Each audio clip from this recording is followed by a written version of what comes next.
संता धर्मशील ज्ञानी गुणवंता, ये मिथिला की माटी है और ये मिथिला की अपनी परिपाटी है, मर्यादा।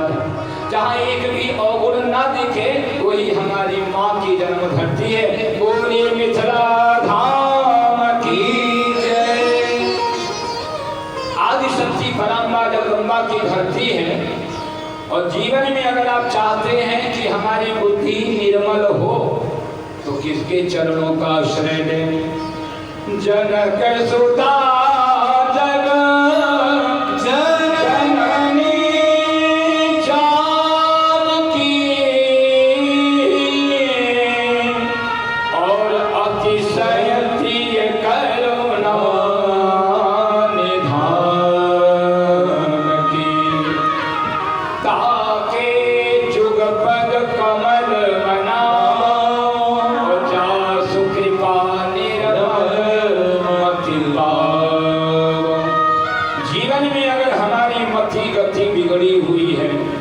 तो माँ का आश्रय ले ले।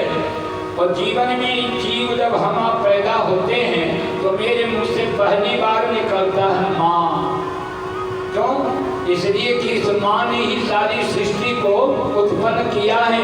इसलिए बाबा तुलसी कहते हैं आदि शक्ति जय ही जगत उपजाया।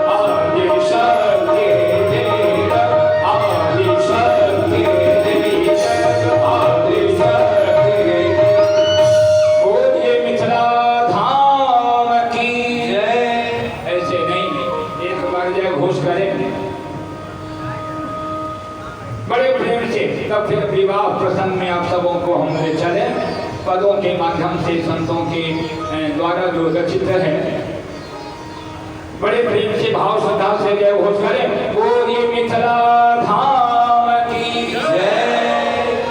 फर्रुखाबाद वालों की जय। श्री बांके बिहारी लाल की जय। श्री राधा रानी की जय। हम लोग बैठे हैं भगवान श्याम सुंदर बांके बिहारी लाल के चरणों में और चर्चा करेंगे सीताराम जी के विवाह की। क्यों? कितना सुंदर संयोग है, क्योंकि भागवत में कृष्ण कथा सुनाने के पहले सुखदेव जी ने राम कथा सुनाई है, रामचरित्र का वर्णन किया। क्यों? कि राम चरित्र है परम पवित्र और कृष्ण चरित्र है परम विचित्र। इनका चरित्र बड़ा विचित्र है। क्यों? इसलिए कि भाई 16,108 विवाह की, लेकिन सीताराम जी की तरह मर्यादा से विवाह करने का अवसर ही नहीं आया इनके जीवन में। लेकिन हमारे राम जी एक नारी ब्रह्मचारी, भगवान श्री राम का विवाह हुआ बड़े धूमधाम से। भागवत में वर्णन आता है कि जब हरण करके लाए रुक्मिणी अम्बा को तो बाद में बढ़िया सुंदर सरकारी मड़वा बना हुआ है और विधिवत फिर उसमें उनका विवाह होता है। श्री राधा रानी के साथ में तो पहले ही विवाह ब्रह्मा जी ने करवा दिया है, लेकिन रुक्मिणी जी का प्रथम हरण किया भगवान श्याम सुंदर ने। तो ठाकुर जी के चरणों में प्रणपात करते हुए आइए अब हम श्री राम के चरणों में, माँ भगवती के चरणों में श्री सीताराम चंद्र जी के विवाह प्रसंग में अपने मन को सदा बोल करें। वो स्वामी तुलसीदास जी ने लिखा है बालकांड में कि सिय रघुबीर विवाह जे सप्रेम गावहि सुनहि और तिन कहूँ सदा छाहु मंगलाय तन राम जस। इसकी फलश्रुति क्या है?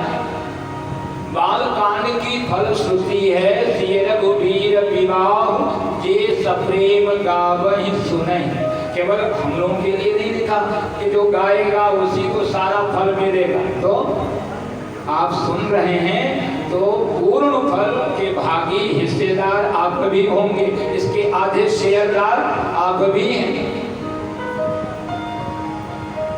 और जिनका सदा उत्साह और उनके जीवन में भी तो नया उत्साह मंगल होता रहेगा।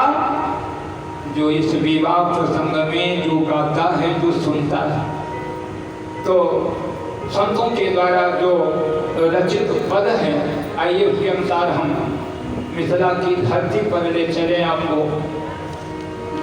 भगवान श्री राम जैसा कि आप जानते हैं कि पहले से ही मिथिला में विराजमान है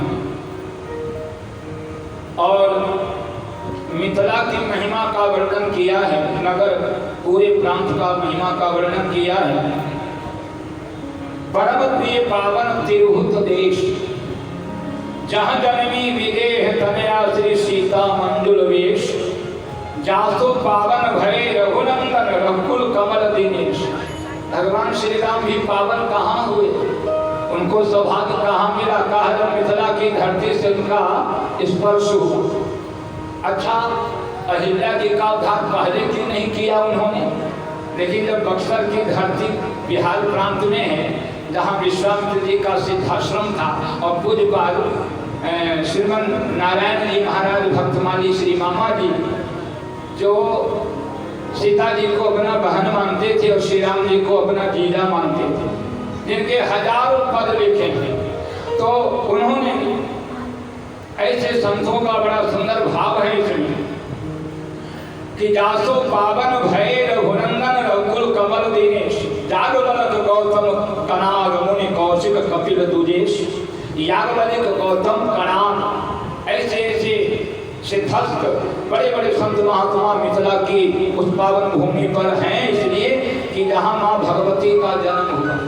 और उस माँ भगवती के पावन धरती पर जब भगवान श्री राम पहले से पहुँचे हैं, तो भगवती श्री सीता जी का मटकोर होता है विवाह के पहले, और मटकोर जब होता है यहीं से विवाह की प्रक्रिया प्रारंभ होती है। श्री सीता जी के साथ में उनकी सखियां हैं, सहेलियां हैं, और वो सब के सब जा रही हैं। कमला विमला दो नदी हैं, कमला और विमला। और दूधमती, जब भगवती श्री जानकी जी का प्राकट्य हुआ तो ये भूमि की बेटी हैं, धरती की बिटिया हैं, तो अब इनके लिए दूध की व्यवस्था कौन करेगा? साधारण स्त्रियों के गर्भ से तो जन्म नहीं ली है। भई प्रगट कुमारी भूम विदारी जनहितकारी भयहारी, अतुलित छवि भारी मुनि मनहारी, और जनक दुलारी सुकुमारी। तो स्वयं दूधमती गंगा के रूप में माँ भगवती ने पृथ्वी ने पैदा किया, प्रकट कर दिया। जो दूधमती गंगा की धारा बह चली है, और दूध के जैसा सुंदर धवल धारा है दूधमती गंगा की, तो माँ भगवती आदिशक्ति तरंगा जगदम्बा माँ मैथिली को दूधमती गंगा का ही जलपान दूध की तरह मिला, इसलिए उसका नाम ही पड़ गया दूधमती गंगा। बोली दूधमती गंगा की जय। अब यहाँ पर संतों का बड़ा सुंदर बनाया हुआ पद है, आइए हम इन पदों के माध्यम से आनंद लें। कहाँ के पियर माटी, कहाँ के पियर माटी, और कहाँ के कोदार हो, जिसको आप फरुआ कहते हैं। कहाँ के पियर माटी, और कहाँ के कोदार हो, और कहाँ के साग सुहाग माटी को ले जात हो, कहाँ के साग सुहाग माटी को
किया तो टूटते धन भयो विबाहु सुर नर नार विदित सब काहू। महाराज जनक ने एक चतुर्दूत भेजा, कहा मिथिला के लिए, मिथिला से अवध के लिए। और जब अवध में चतुर्दूत आया है और जब अयोध्या की महिमा को देखा, अयोध्या के सरजू की धवल धारा को देखा, अब तो अयोध्या का और विकास होने जा रहा है, क्योंकि 24वें भगवान श्री राम का भव्य दिव्यतम मंदिर का निर्माण तैयार होगा और उसमें आप सभी भक्त लोग भगवान का दर्शन करेंगे। तो भगवान श्री राम की जब उस पावन धरा धाम को देखा तो सारे के सारे अवधवासियों की महिमा का गुणगान करने लगा वह चतुर्दूत। और भगवान की नगरी में पहुंचा है और उस समय तुलसी बाबा को लिखना पड़ा, पहुंचे दूत रामपुर पावन, पहुंचे दूत रामपुर पावन, शोभा के सुहावन, हर से नगर की सुहावन, हर से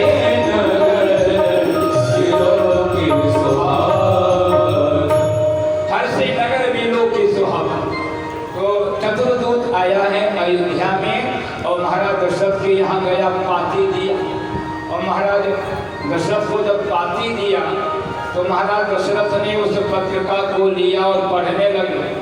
बारी विलोचन बाँचत पाती, पुलक गात आई भरी छाती। और धन धन धन धन जनकपुर के पाती, जय हो।